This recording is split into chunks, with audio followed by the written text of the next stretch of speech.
Hello students, welcome to Global Online. This is Ankita Sood. MP SET 2024 paper one की तैयारी के लिए प्रीवियस ईयर क्वेश्चन पेपर्स के detail discussion आज हम करने वाले हैं, जिसमें स्टूडेंट्स 2018 में पूछे गए कंप्लीट पेपर वन को आज हम कवर करेंगे।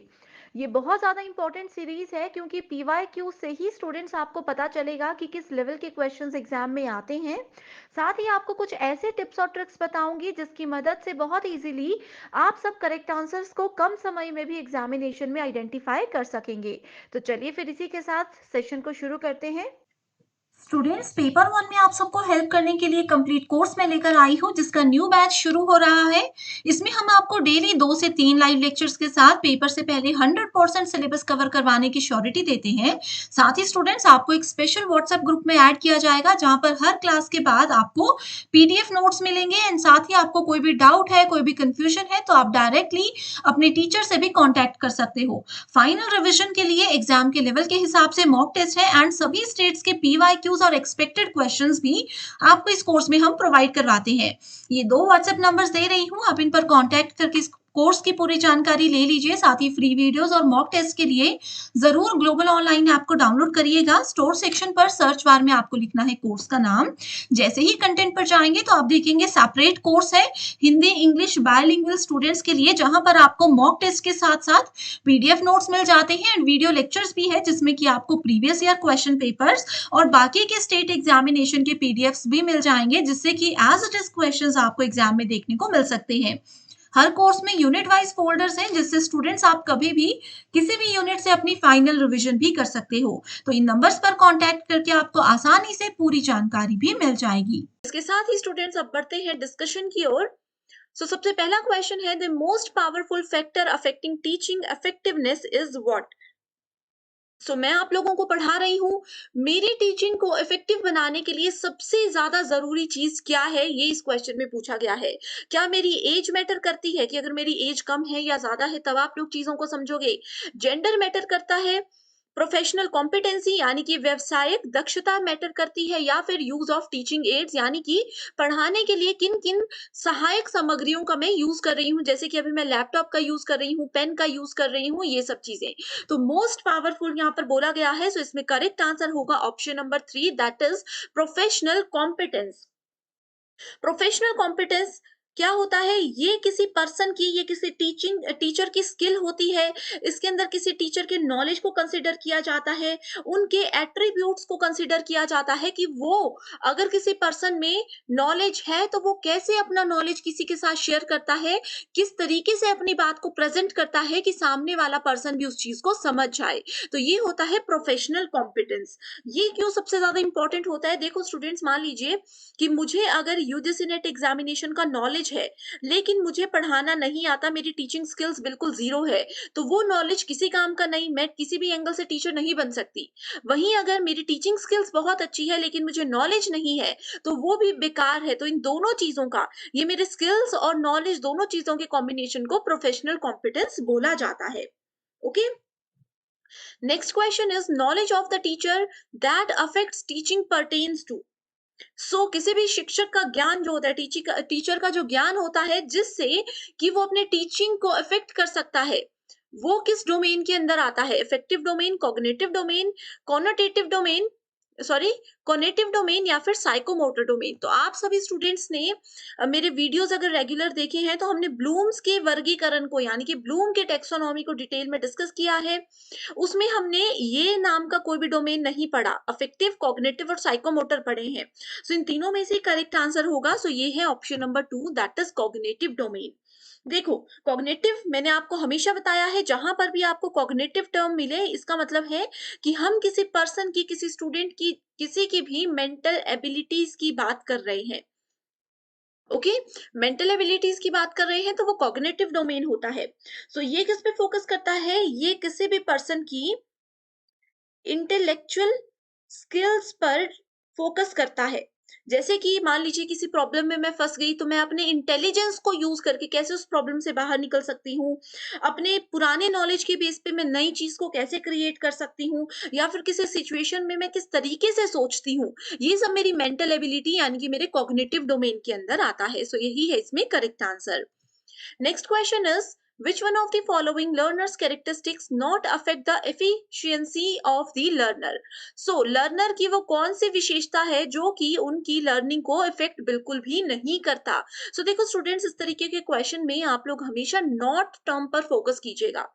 बहुत बार ऐसा होता है, हमारे साथ भी ऐसा होता था कि नॉट टर्म को हम लोग मिस कर जाते थे और पूरा आंसर गलत हो जाता था। तो ऐसे छोटे-छोटे वर्ड्स पर आपने ध्यान देना है, ठीक है?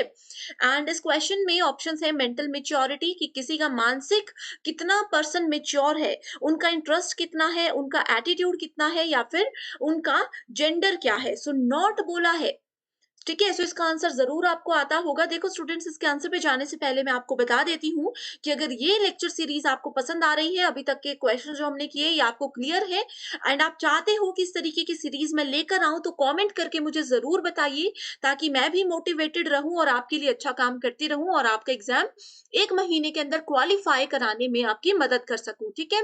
नॉट में यहाँ पर आता है जेंडर। अब कोई आपको मेल टीचर पढ़ा रहे हैं या फिर फीमेल टीचर पढ़ा रहे हैं, आपको उससे मतलब नहीं होना चाहिए। आपको उनके इंटरेस्ट से, उनके नॉलेज से, उनके एटीट्यूड और उनके मेंटल मैच्योरिटी से मतलब होना चाहिए कि कैसे वो आपको पढ़ा रहे हैं। जो चीज़ की आपको रिक्वायरमेंट है कि उन चीज़ों को ध्यान में रखते हुए वो पढ़ा रहे हैं। जेंडर यहाँ पर बिल्कुल भी इम्पोर्टेंट रोल प्ले नहीं करता है, okay? Next question is the utilisation of smart classroom facility depends on. आप लोगों ने स्मार्ट क्लासरूम पढ़ा होगा, जिसमें ब्लैक बोर्ड की जगह डिजिटल बोर्ड्स को यूज किया जाता है, ठीक है? ये सब चीजें किन चीजों पर डिपेंड करती हैं?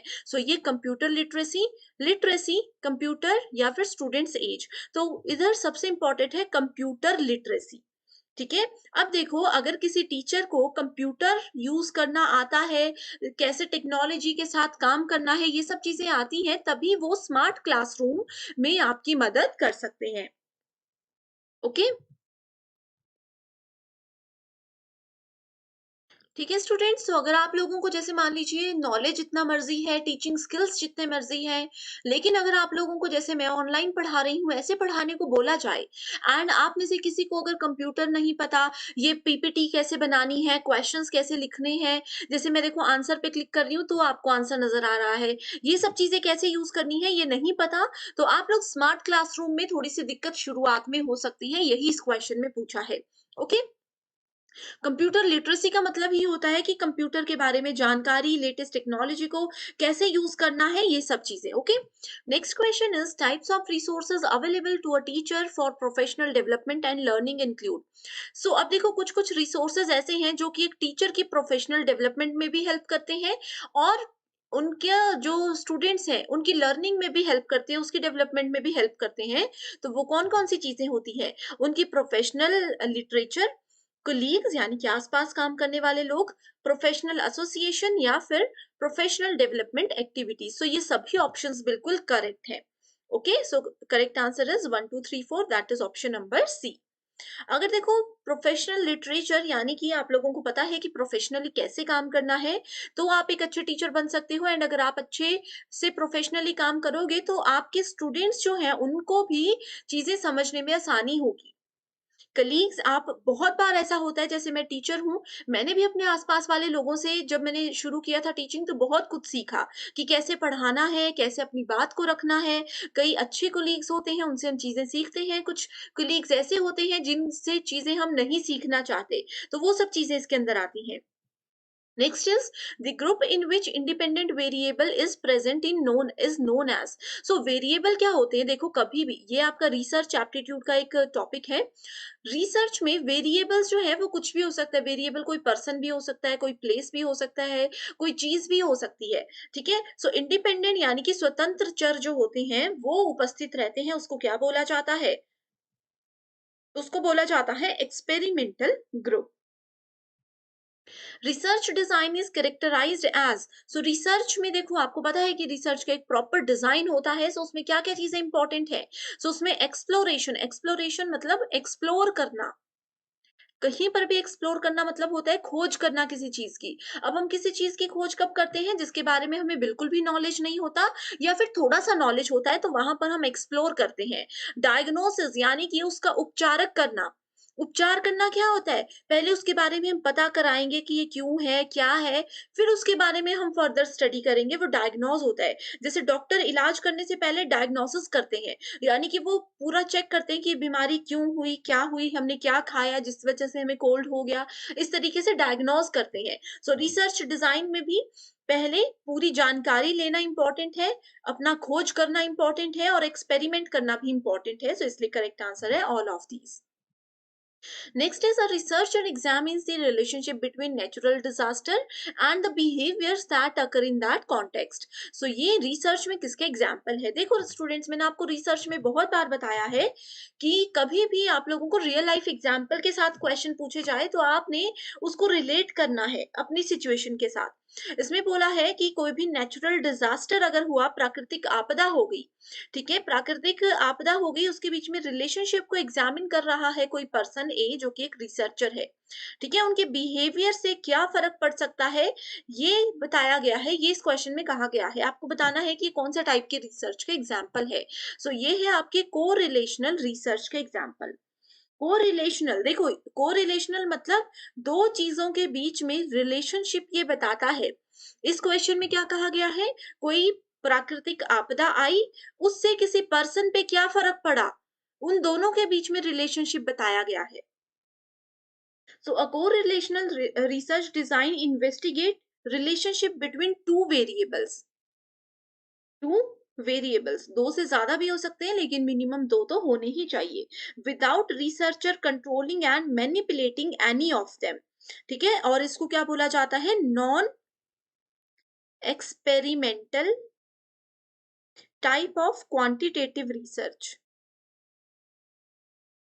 सो ये क्वांटिटेटिव और नॉन एक्सपेरिमेंटल के कैटेगरी में काउंट किया जाता है। Okay, next is the operational definition of variable indicates as to how that variable may be। so ये variable क्या हो सकते हैं, measured हो सकते हैं, मापा जा सकता है जिनको, वो होते हैं operational variables।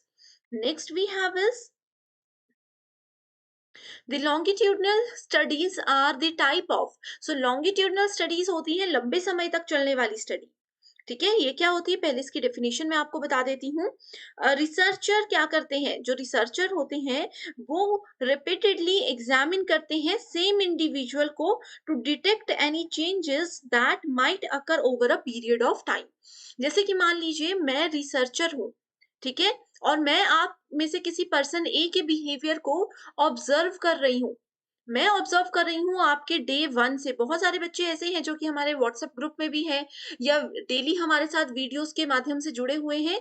मैं आप सभी को डे वन से ऑब्जर्व कर रही हूँ कि कौन बच्चा एक्टिव है, कौन नहीं है, ठीक है, तो ये हो सकता है। उसके बाद मैंने डे 30 पे भी आपको ऑब्जर्व किया कि इतने लंबे समय में आप में कोई बदलाव आया, आपकी ग्रोथ, आपकी डेवलपमेंट, आपके एग्जामिनेशन के प्रति जो आपका इंटरेस्ट है, उसमें कोई बदलाव आया या नहीं आया। मैं धीरे-धीरे समय के साथ-साथ आप पे ध्यान दे रही हूँ, ये लॉन्गिट्यूडिनल स्टडी होती है, ठीक है? सो इससे क्या होता है, ये आपको डेवलपमेंट स्टडी भी इसको बोला जाता है।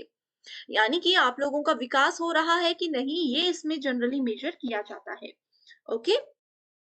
Next is which of the following is not a type of research report। so research report का टाइप इनमें से कौन सा नहीं है? करेक्ट आंसर पे जाते हैं, वो है text book of a subject. अब देखो रिसर्च रिपोर्ट का टाइप, रिसर्च रिपोर्ट क्या होते हैं, रिकॉर्डेड डेटा होता है जो कि रिसर्चर ने प्रिपेयर किया होता है, इंफॉर्मेशन कलेक्ट की होती है अपने एनालिसिस के द्वारा। Research report is reliable source, ये एक रिलायबल रिसोर्स होता है to recount details about a constructed research. So उसमें थीसिस भी होती हैं, डिसर्टेशन भी होता है, रिसर्च पेपर होता है, कॉन्फ्रेंस, सेमिनार, ये सब चीजें भी आ जाती हैं। Okay, next question is failure to acknowledge the borrowed material in thesis, dissertation, research paper is called। तो इसको बोला जाता है प्लेगियरिज्म। कई लोग इसको प्लेजरिज्म बोलते हैं, कई बार आप इसको प्लेगरिज्म भी बोल सकते हो, यानी कि साहित्यिक चोरी। अब देखो चोरी करना वैसे भी गलत है। अब मान लीजिए कि मैंने कोई रिसर्च की थी, मान लीजिए मैंने किसी भी सोशल वर्क पर अपने रिसर्च की, पीएचडी के दौरान। ओके, सो उस समय पे मैंने क्या किया, मेरा जो भी डेटा था, मेरी जो भी थीसिस थी या फिर मेरा जो भी डॉक्यूमेंट मैंने बनाए थे, वो सब डॉक्यूमेंट आप में से किसी भी एबीसी नाम के पर्सन ने यूज कर लिए। और जो मेरा डेटा था, जो मेरी फाइंडिंग्स थी, जो मेरे सॉल्यूशंस थे, उसको आपने एज इट इज यूज कर लिया। तो मैं आपको बोलूंगी कि आपने साहित्यिक चोरी की है। लेकिन वहीं अगर आप लोग ये डेटा को यूज कर रहे हो एंड मुझे बताकर यूज कर रहे हो कि मैम आपने जो रिसर्च टॉपिक लिया था, हमारा भी टॉपिक है एंड हम आपके डेटा को यूज करना चाहते हैं, इसके आगे और रिसर्च करना चाहते हैं, तो क्या हम कर सकते हैं? अगर मैं परमिशन दे दूंगी तो वो प्लेजरिज्म नहीं होगा। बिना पूछे बिना मांगे आप किसी के डॉक्यूमेंट को या किसी के रिसर्च के डेटा को यूज करोगे तो वो साहित्यिक चोरी होगी, जो कि एक अपराध हम रिसर्च में इसको मान सकते हैं। ओके, या फिर अगर ले रहे हो तो वहां पर उनका नेम मेंशन भी करना पड़ता है। जैसे आपने अपनी रिसर्च में मेंशन कर दिया कि यस, हमने जो भी डेटा यूज किया है, जो भी आगे आपको सॉल्यूशन देखने को मिलेंगे, ये सारे हमने अंकिता सूद मैम की रिसर्च में से उठाए हैं। तो अगर आप मेरा नाम वहां पर मेंशन कर दोगे, आपने जो भी रिसर्च आपका टॉपिक है उनको मेंशन कर दोगे, तो वो प्लेजरिज्म नहीं कहलाएगा। इस क्वेश्चन में पूछा गया था फेल्ड टू एक्नॉलेज, यानी कि आप उनका नाम वहां पर मेंशन करना भूल गए थे, जिनसे भी आपने थीसिस और डिसर्टेशन का मटेरियल लिया था। Next is which one of is not, अगेन देखो, not the type of communication according to direction of communication. तो कम्युनिकेशन के डायरेक्शन में देखो, डाउनवर्ड यानी कि एक अपर लेवल का पर्सन किसी लोअर लेवल पर बात कर रहे हैं। मान लीजिए कि किसी 10th क्लास का बच्चा फर्स्ट क्लास के बच्चे से बात कर रहे हैं, तो वो डाउनवर्ड कम्युनिकेशन है। फर्स्ट क्लास का बच्चा 10th वाले से बात कर रहा है, तो वो अपवर्ड कम्युनिकेशन है, ऊपर की ओर है। हॉरिजॉन्टल क्या होता है? समान लेवल पर। 10th क्लास में सेक्शन ए का बच्चा सेक्शन बी के बच्चे से बात कर रहा है 10th क्लास में ही, तो ये हॉरिजॉन्टल कम्युनिकेशन है। सो इसमें क्या है, डायरेक्शन बता रही है। लेकिन इंडिविजुअल यानी कि कोई एक बंदा किसी दूसरे से बात कर रहा है, इसमें किसी भी तरीके की डायरेक्शन नहीं बताई है, तो ये है करेक्ट आंसर इसमें, क्योंकि पूछा गया था not. Next is which of the following initiates the process of communication? So इसमें बोला गया है संप्रेषण प्रक्रिया का आरंभ कौन करता है? सो आरंभ कौन करता है? देखो, बातचीत करने में दो लोग होते हैं। अब दो लोग आपस में बात कर रहे हैं, ए और बी। ठीक है, ए ने पहले बी को बोला हेलो। ओके, तो ये क्या है? ये है सेंडर, जिन्होंने मैसेज भेजा या फिर मुंह से सामने बोला हेलो। बी कौन है? बी है रिसीवर, जिन्होंने सुना। तो सबसे पहले इनिशिएट किसने किया? बात करना शुरू किसने किया? सेंडर ने किया। So correct answer is option number C. ठीक है, इस तरीके के क्वेश्चंस जो होते हैं ना स्टूडेंट्स, वहां पर देखो डिकोडर एनकोडर भी इंपॉर्टेंट है, ये हम डिस्कस कर चुके हैं, है ना। इस पे एक सेपरेट वीडियो में लेकर आई हूँ। एनकोडर देखो, इसमें जो सेंडर होता है, आपको मैं अच्छे से बता देती हूँ। ए है सेंडर, जिन्होंने मैसेज भेजा, ठीक है, इनको बोलेंगे हम लोग एनकोडर।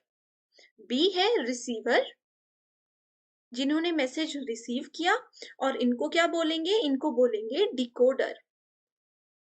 और मीडियम क्या होता है? मीडियम होता है माध्यम। माध्यम मतलब कैसे मैसेज भेजा, सामने बोलकर मैसेज भेजा, मोबाइल में मैसेज किया, या फिर चिट्ठी लिखी, या फिर किसी भी सोशल मीडिया के थ्रू मैसेज किया, कुछ भी हो सकता है, ये होता है मीडियम।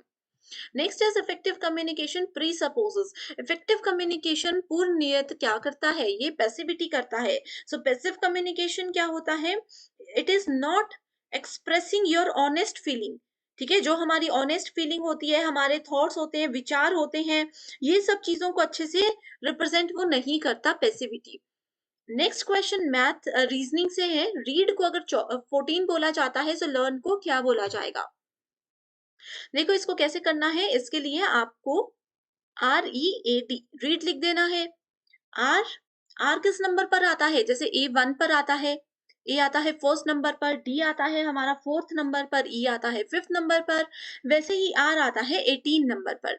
आपने क्या करना है? इन सबको ऐड कर देना है, रिजल्ट आ जाएगा आपके पास 28। अब 28 तो ऑप्शन नहीं है, रीड की वैल्यू यहाँ पर 14 दी गई है। सो 14 कैसे आएगा? अगर हम 28 को 2 से डिवाइड कर देंगे तो 14 आ जाएगा।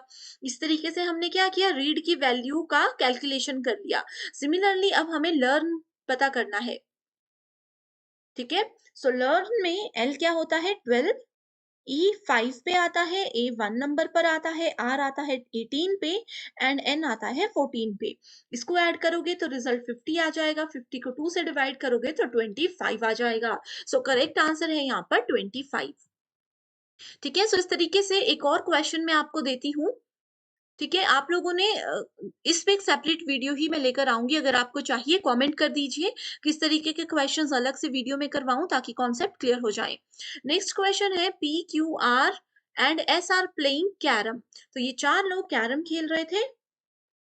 ओके, पी और आर क्या थे? पार्टनर है, और एस और क्यू पार्टनर है। S is right to R. S क्या है? देखो, तो इसमें पहले तो आप लोगों को क्वेश्चन पढ़ लेना है। S is right to R, ठीक है? एस बैठा है आर के राइट साइड पे, तो इस तरीके से एस हो गया आर के राइट साइड पे। And the face of R is towards the west. So इसमें मैं आप लोगों को एक पहले तरीका बता देती हूँ कि करना क्या है। ठीक है, देखो पहले आपको डायरेक्शंस यहाँ पर मेंशन कर देनी है। ये है नॉर्थ, साउथ, ईस्ट और वेस्ट। ठीक है, उसके बाद आपने क्वेश्चन को पढ़ना है फिर से। S is right to R and R is toward west. R किस तरफ है? वेस्ट की तरफ को बैठा हुआ है, यानी कि आर का फेस जो है वो वेस्ट की तरफ है। इसका मतलब आर कहाँ है? ईस्ट पे बैठा है। देन व्हाट, और एस कहाँ है? आर के राइट साइड पे है। सो एस कहाँ पर आ जाएगा? यहाँ पर आ जाएगा। Then what will be the direction of Q's face. So Q कहाँ पर बैठा है ये पूछा है। सो क्यू देखो यहाँ पर बैठा है। कैसे पता चला?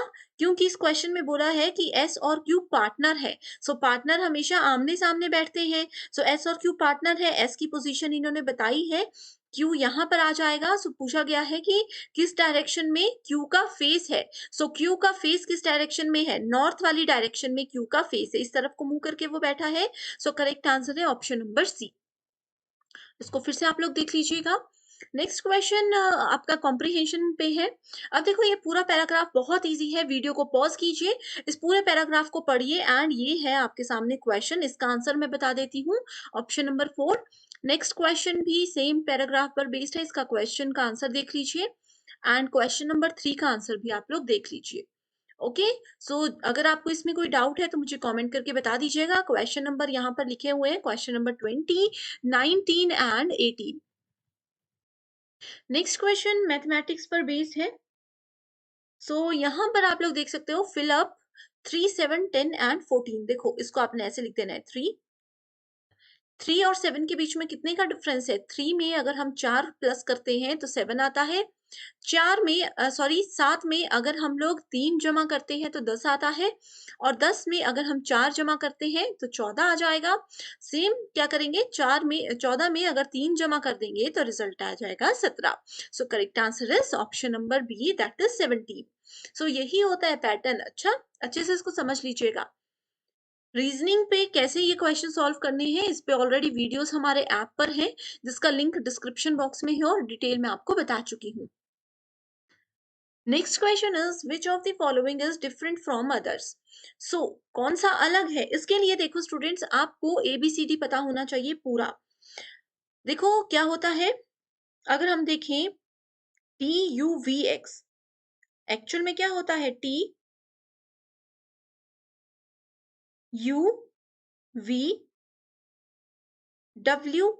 यहाँ पे इन्होंने W को मिस कर दिया। ठीक है, उसके बाद हम HIJL को देखते हैं। HIJKL, इन्होंने यहाँ पर K को मिस कर दिया।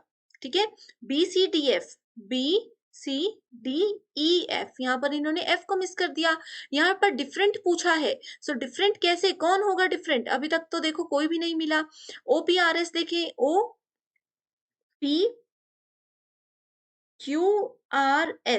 ठीक है, सो इन्होंने OPRS लिखा है। इन्होंने यहाँ पर देखो थर्ड टर्म को मिस किया, जबकि फोर्थ टर्म को बाकी जगह मिस किया जा रहा है। So correct answer is option number B. So इसमें आपको ये सीक्वेंस याद होना चाहिए।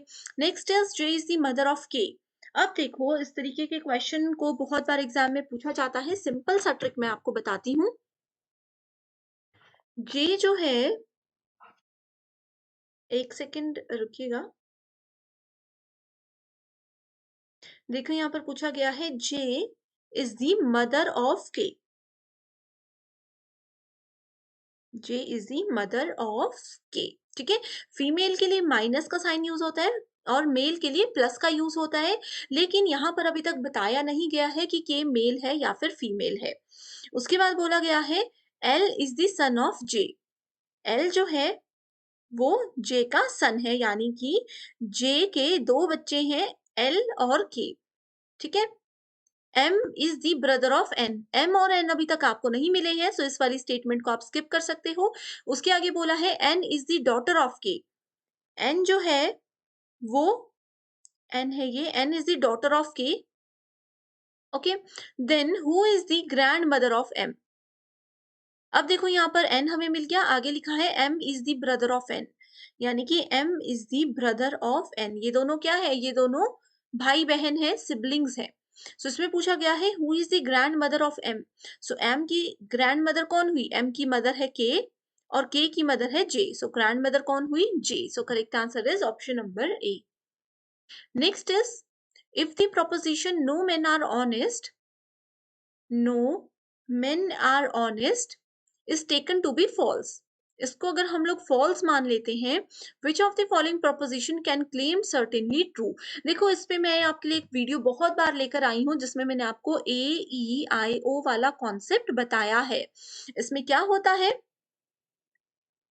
AEIO में क्या होता है, A का मतलब होता है all, इसका मतलब होता है some, ये होता है no और ये होता है some not। ठीक है, सो इसमें देख सकते हो आप लोग नो मेन आर ऑनेस्ट। मैं इसमें कलर्स बार बार इसलिए चेंज कर रही हूँ ताकि आप लोगों को इजी हो जाए समझने में। नो मेन, इसमें बोला है no main are honest, so ये ई वाली स्टेटमेंट है। इस स्टेटमेंट को अगर हम लोग फॉल्स मान लेते हैं, सो ट्रू कौन सी स्टेटमेंट होगी, इस स्टेटमेंट के साथ अगर हमें ऑपोजिट स्टेटमेंट लेनी है तो हम आई लेते हैं। अगर ये फॉल्स होगी तो ये वाली हमेशा ट्रू होगी, एंड अगर ये वाली स्टेटमेंट ट्रू बताई होती तो ये वाली स्टेटमेंट हमेशा फॉल्स होती। ये दोनों एक दूसरे के ऑपोजिट होते हैं। वैसे ही ए और ओ के केस में भी होता है। सो इसमें आई की बात करते हैं, सो आई मतलब some. So correct answer some men are honest. So ये है हमारा correct answer. Next question is some idealist are fanatics, all reformers are idealist are and some formers are feminist. ये दोनों ही स्टेटमेंट्स में से आपको बताना है क्या है। सो इसमें बोला है both the statements are true and are gives the correct explanation of A. So ये इसका करेक्ट आंसर है। आज का ये सेशन आपके लिए हेल्पफुल रहा है। अगर कोई डाउट है, किसी भी क्वेश्चन में कोई क्वेरी है तो कमेंट कर दीजिएगा। इसके अलावा अगर सेशन पसंद आया तो भी मुझे मोटिवेटेड रखने के लिए आप मुझे कमेंट जरूर कर सकते हो। So thank you so much and I wish you all the very best.